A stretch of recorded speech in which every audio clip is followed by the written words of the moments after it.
What's going on, everybody? The Sixers lost to Boston 109-108. I believe they almost made a comeback to win the game. I didn't actually see the game. I was watching it on my on my phone on Google. So when I do it like that, the scores, it bounces up and down, up and down. But I'm able to see the player stats. And I want to mention something, and I think this is very, very relevant. And I hope, and I say this with so much conviction in my heart, I hope that this organization and this coaching staff, mainly Nick Nurse, because if you watch my earlier videos, I tell everybody Nick Nurse has a mentality and an attitude like Doc Rivers, like he's stubborn, right?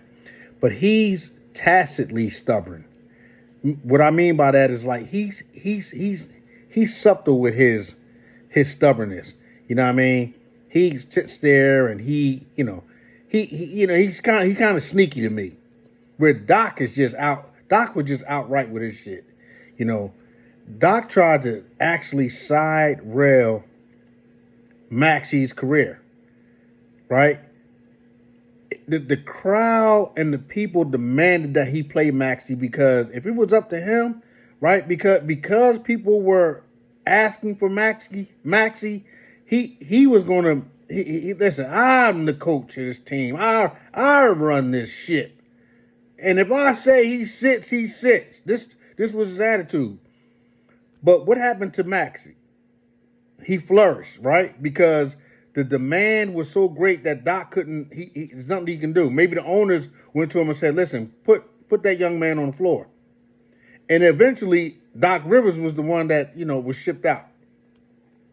And I say that to say that Keith Pompey said something.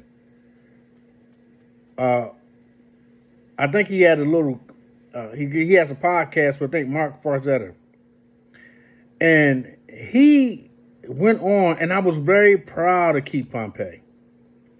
He went on to mention how he saw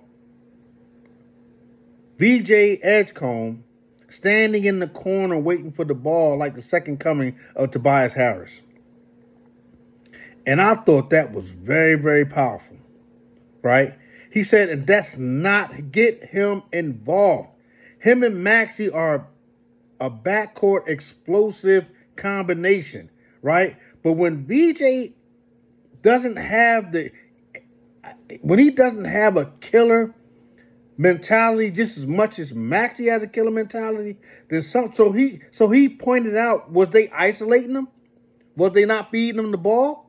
Because in the beginning of the game, in Washington, it was a two-man game, almost like Harden and Embiid. It was a two-man game, Maxey and Embiid.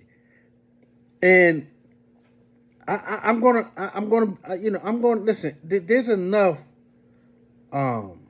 pokes to go around for everybody, even Maxey. Listen. This is to Maxey.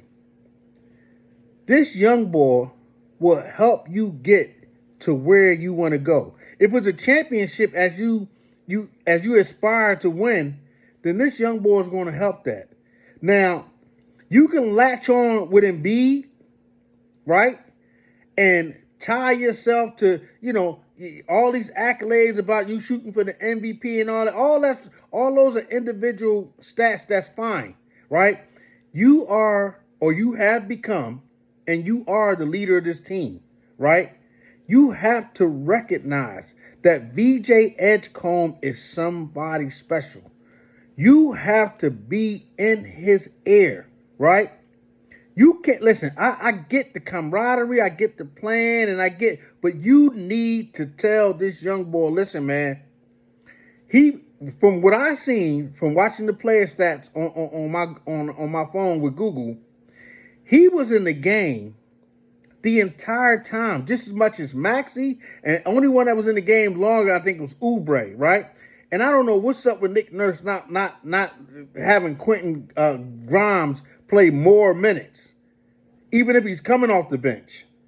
But my point is, VJ Edgecombe, I believe when I kept watching it, at the end of the third and a better part of the fourth quarter, he was stuck at 14 points, 5 assists, and 5 rebounds.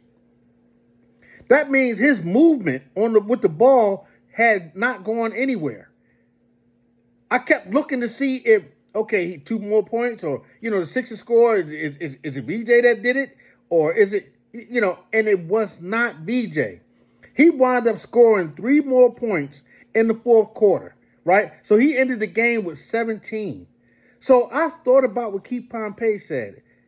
Is he standing over there in the corner waiting for the ball? Because he's much, much more special than that, right? He can create his shot. Listen, he needs to attack. I'm telling VJ this.